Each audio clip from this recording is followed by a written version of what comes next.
शुरू करते हैं, थोड़ा अफ्रीका को समझते हैं कि वहाँ पे आप जैसे 16 कंट्रीज गए, क्या कर रहे थे आप, क्यों गए वहाँ पर। बेसिकली भाई मेरे पास इतना ज़्यादा बजट नहीं था। मैं मतलब कि कोई अमीर घर से हूँ नहीं, तो मैंने सोचा कि मैं वॉलंटियरिंग वाला ऑप्शन लेता हूँ। एक वेबसाइट है वर्क अवे नाम की, तो उसमें क्या होता है कि आप होस्ट ढूंढ सकते हो जिन्हें थोड़े बहुत काम की ज़रूरत है, जैसे कि जिनकी कोई छोटी बड़ी ऑर्गेनाइजेशन है और वो उनको लोग चाहिए जो उनसे पैसे डिमांड ना करें, और वो आपको रहने और खाने की जगह दे देते हैं और उसके बदले आपको उनके लिए थोड़ा बहुत काम करना पड़ता है।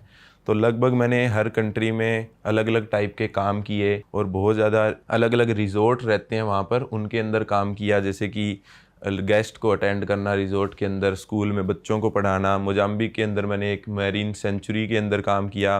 वहाँ पर मेरा काम होता था कि मेरे को स्कूबा किट पहनकर नीचे जाना है पानी के अंदर और वहाँ पर जो कोरल्स होती है उनको चेक करना, उनकी हेल्थ अच्छी है या नहीं है, वहाँ पर कौन सी टाइप की फ़िश आपको देखने को मिलेगी, तो वो मेरे को नोट करके उनको देना होता था। काफ़ी इंटरेस्टिंग काम मिल जाते हैं आपको और आपका कुछ भी खर्चा तो नहीं लगता जाने है। से पहले आपका डिसाइडेड था कि आपको ये काम करना है, वहाँ पे ऑलरेडी प्लान था सारा आपका आइटिनरी? हाँ, जैसे कि दो कंट्री तंजानिया और मलावी का मेरा पहले से प्लान था। बाकी धीरे धीरे मैंने जैसे जैसे कंट्री में आगे गया तो मैंने प्लान करता गया, क्योंकि आपको पता है भाई मेरे पास इंडियन पासपोर्ट है, तो मैं ज़्यादा लंबा प्लान कर नहीं सकता हूँ, क्या पता कौन सी कंट्री मुझे वीज़ा दे ना दे। तो इसीलिए थोड़ा ही सा प्लान रखता हूँ मैं, महीने 2 महीने का, उसके बाद धीरे धीरे अपने आप प्लान बन जाते हैं। तो वीजा आपका अफ्रीका का जहाँ गए थे तांजानिया में आसानी से लग गया था वीजा? हाँ, तंजानिया का, मलावी का, इनका आसानी से लग गया था, कोई दिक्कत नहीं आई मेरे तो को। कितना टाइम लगता है, मतलब कितने टाइम का मिलता है वीजा और कितना लंबा प्रोसेस है? लगभग जैसे अफ्रीका में क्या है कि आप पहले अप्लाई करते हो 1 महीने का मिलता है, फिर आप 2 महीने और एक्सटेंड करवा सकते हो। अच्छा, तो लगातार 1 साल रुकने के लिए फिर आपको वहीं उसी कंट्री से अगली कंट्री का वीज़ा अप्लाई करना अप्लाई पड़ रहा करना था। पड़ता था, हाँ। ओके, तो भाई स्ट्रेट अप शुरू करते हैं। सबसे यूनिक चीज़ जो आपने किसी भी कंट्री में नोटिस करी हो, जो जैसे बीइंग एन इंडियन आपको पता ही नहीं था कि भाई दुनिया में ये भी चल रहा है, वो बताओ। मैं तंजानिया के बाद मैं गया मलावी में भाई, और मलावी में मैंने एक रिज़ॉर्ट के अंदर वॉलंटियरिंग करनी स्टार्ट की। और लेकिन उस रिज़ॉर्ट के अंदर जगह नहीं थी वॉलंटियरिंग के लिए, लेकिन वो कहते हैं अगर आप कहीं बाहर रुक जाओगे और फिर आप वॉलंटियरिंग कर सकते हो, हम आपको जगह प्रोवाइड नहीं करवा मतलब आपको सकते। रिजॉर्ट में रूम वूम नहीं देंगे हाँ, रहने का, आप बाहर रहो और आके यहाँ काम कर काम लो। करो। मेरा काम था उनका सोशल मीडिया हैंडल करना, उनका रूम था।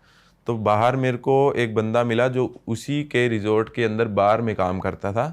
तो उसने बोला कि हाँ भाई, मेरे घर के अंदर एक रूम खाली है, तुम रेंट पे ले लो। और उसका रेंट कुछ भी नहीं था भाई, 1 महीने के अंदर मुझे सिर्फ $30 देने थे। 30 US डॉलर बस बस। $30 कितने हो गए, 2400 लगभग रुपये? 2500 रुपये, ढाई 2400 तीन हजार 2500 रुपये 1 महीने के। तो मैंने कहा सही है, डील है, अच्छी डील है, और मेरे को लोकल लोगों के साथ रहने को मिलेगा, एक्सपीरियंस मिलेगा। तो स्टार्टिंग में तो मेरे को उन्होंने मतलब कुछ ज़्यादा नहीं बताया। जैसे जैसे मैंने उनका अच्छा दोस्त बन गया, मैं ज़्यादा टाइम स्पेंड किया, तो उन्होंने मुझे बताना शुरू किया कि भाई अब मैं वहाँ पर देख रहा था कि बहुत से गोरे आ रहे हैं। उस टाउन में एक ही रिजॉर्ट था, वो सिर्फ बिल्कुल छोटा सा रिजॉर्ट था। वहाँ की एक लेक है, मलावी लेक, उसके बिल्कुल किनारे पे बना हुआ था वो। और फिर मैं उनसे पूछने लगा कि भाई ऐसा क्या है इस टाउन के अंदर, एक ही तो रिजॉर्ट है, इतने गोरे क्यों आते हैं। तो फिर उसने धीरे धीरे मुझे बताना शुरू किया कि यहाँ पर जो लड़कियाँ आप देख रहे हो, ये वॉलंटियरिंग करने आती है और साथ में इनका मकसद रहता है कि यहाँ पर वो प्रेग्नेंट हो जाए लोकल बंदे से, ब्लैक मतलब अफ्रीकन। वाइट लड़कियां आ रही हैं और वो ब्लैक्स के साथ? प्रेग्नेंट होने के लिए, सिर्फ उसी के लिए आ रही हैं वो। और वो आती क्यों है, धीरे धीरे उन्होंने बताया कि आजकल जो है ना, कि जैसे अपने को अपनी स्किन पसंद नहीं आती, अपने को वाइट स्किन पसंद आती है, और वाइट को क्या है कि आपको ब्राउन स्किन पसंद आती है। तो वो लड़कियां क्या सोचती है कि उनके दिमाग में एक इमेज बन गई है कि मेरा बच्चा ऐसा हो जो ब्राउन स्किन हो, करली हेयर हो और ब्लू आइज़ हो उसकी। और वो तभी पॉसिबल है, आप कोई और स्किन के साथ प्रेग्नेंट होगे तभी पॉसिबल है। तो वो लड़कियां स्पेशली उस चीज़ के लिए वहाँ पर आती है।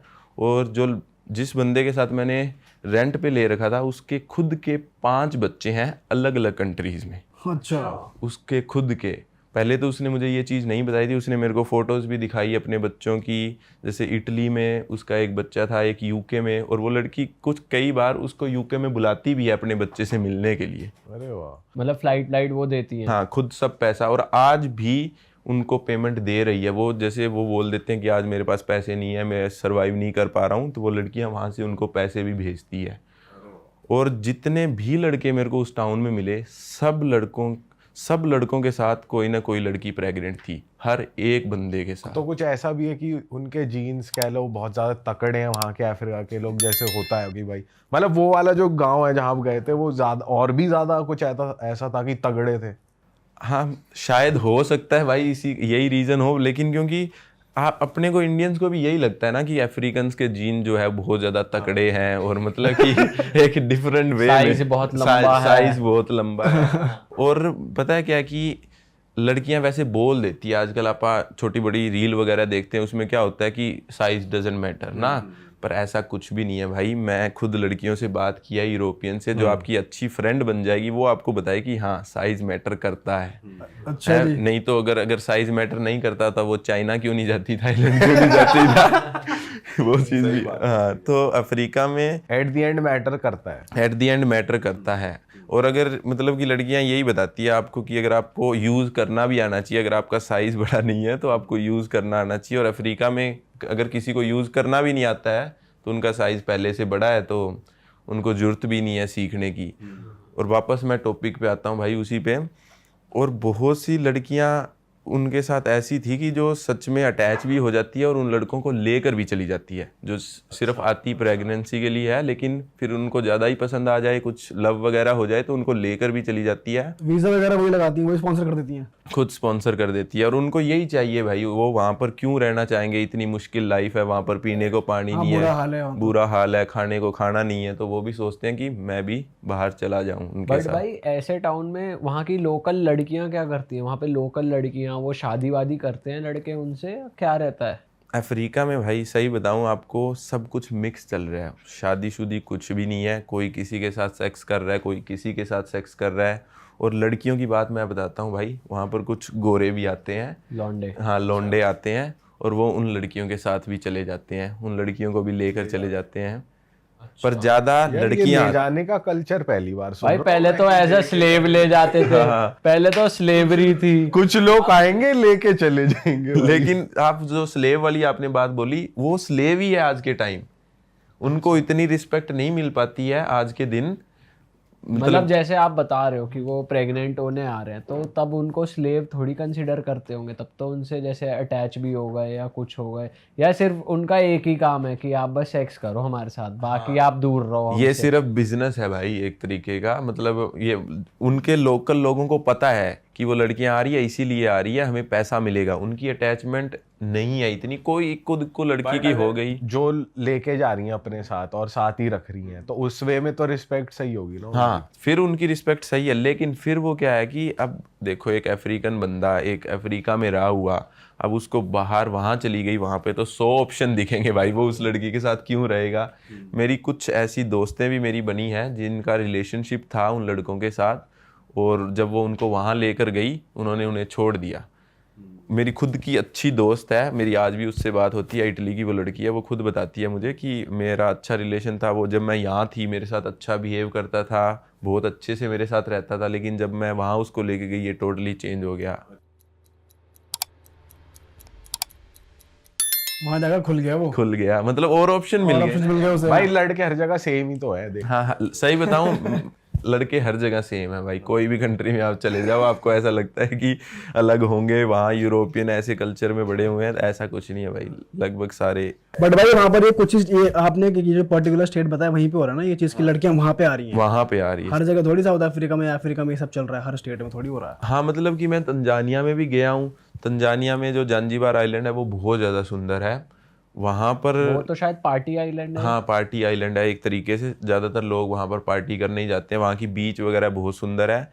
तो वहाँ पर मैंने ये नोटिस किया कि ये काम चल रहा है, लेकिन प्रेगनेंसी वाली बातें मैंने इतनी ज़्यादा नहीं सुनी, क्योंकि उस आइलैंड पे भी मैं 1 महीना रुका हूँ, खुद रुका हूँ। और ये जो लड़की आती हैं ये मतलब टॉप नॉच अमीर लड़कियां हैं वहाँ की, बाहर की, या फिर नॉर्मल घरेलू लड़कियां हैं कि भाई ज्यादा मिडिल क्लास है थोड़ी, ऐसा कुछ? सही बताऊँ मिडिल क्लास होंगी वो लड़कियाँ, क्योंकि मेरे को कोई ज़्यादा अमीर लड़कियां मिली नहीं। और वैसे भी आप गोरे में आप इतना पता नहीं लगा सकते हो कौन ज़्यादा अमीर है और कौन गरीब है, क्योंकि अगर कोई यंग लड़की है ना तो उनके पेरेंट्स तो उनको पैसे देते नहीं है। हो सकता है कि उनकी फैमिली अमीर हो, लेकिन उनको खुद ही सर्वाइव करने के लिए खुद ही कमाना पड़ेगा। तो ऐसा कुछ पता नहीं लगा सकते कि अच्छे घर से है या बेकार घर से। अरे वाह, आपने ये वीडियो यहाँ तक देख ली भाई, तुमने हमारी मेहनत सफल कर दिया। तुम ही लोग हो असली रियल हिट। और अगर आपको बहुत मजा आ रहा है ऐसी क्लिप्स में, ऐसी वीडियोस में, तो फटाफट जाइए प्लेलिस्ट पे बिंज वॉच कीजिए और सारी वीडियोस देख डालो और मौज काटो। That is it. हम मिलेंगे नए पॉडकास्ट में, नए क्लिप में। Till then bye bye, see you, take care, do subscribe.